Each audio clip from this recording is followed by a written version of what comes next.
And this is very interesting because Alex Jones is in his own way a kind of sincere perfecter of this technique. And if you see him in other outlets, he definitely plays his own game of, on his show, it's this is true, I have proof, these are the documents. When it gets a little heated, there's some threat. Well, these are things that people are saying. He kind of plays that game too. And with his sort of Pizzagate game, and Pizzagate, of course, was the very important story which showed that John Podesta was running a child trafficking ring out of a pizza place in Washington, D.C., or sex trafficking, excuse me. And, you know, this was a conspiracy theory that came out of the WikiLeaks dump. To be honest with you, don't even remember how that got started. Apparently, there was this notion that they were using code words or something. It was some crazy thing. Very spurious. It was very spurious. It was very crazy.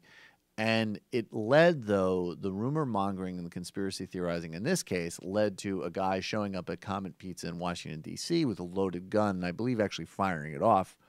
Amazingly, he didn't hurt anybody.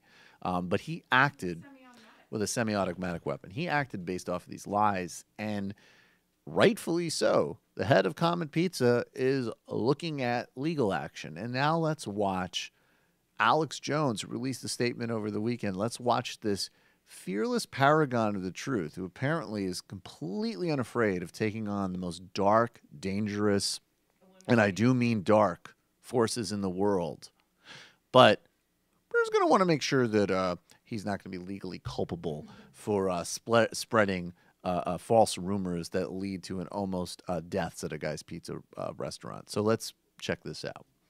In our commentary about what had become known as Pizzagate, I made comments about Mr. Alifanis that in hindsight I regret and for which I apologize to him. We were participating in a discussion that was being written about by scores of media outlets in one of the most hotly contested and disputed political environments our country has ever seen. We relied on third-party accounts of alleged activities and conduct at the restaurant. We also relied on accounts of reporters who were no longer with us. This was an ever-evolving story, which had a huge amount of commentary about it across many, many media outlets. As I have said before, what became a heightened focus on Mr. Alifanis and Comet Ping-Pong by many media outlets was not appropriate.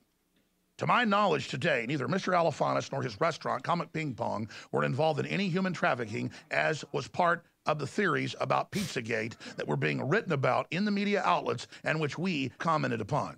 I want our viewers and listeners to know that we regret any negative impact our commentaries may have had on Mr. Alifanis, Comet Ping-Pong, or its employees.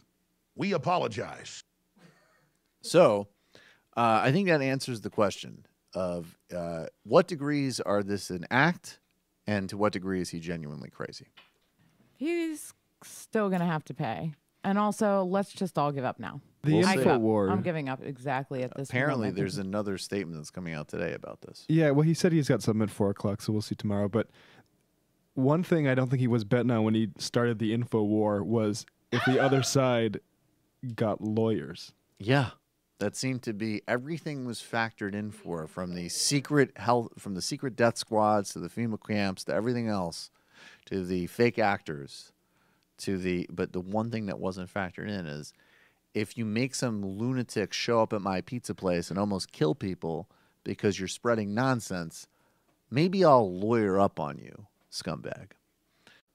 Hey folks, Sam Seder here. Donald Trump can kiss all of our asses. And one way he can is by you subscribing to this channel. I don't know how that works.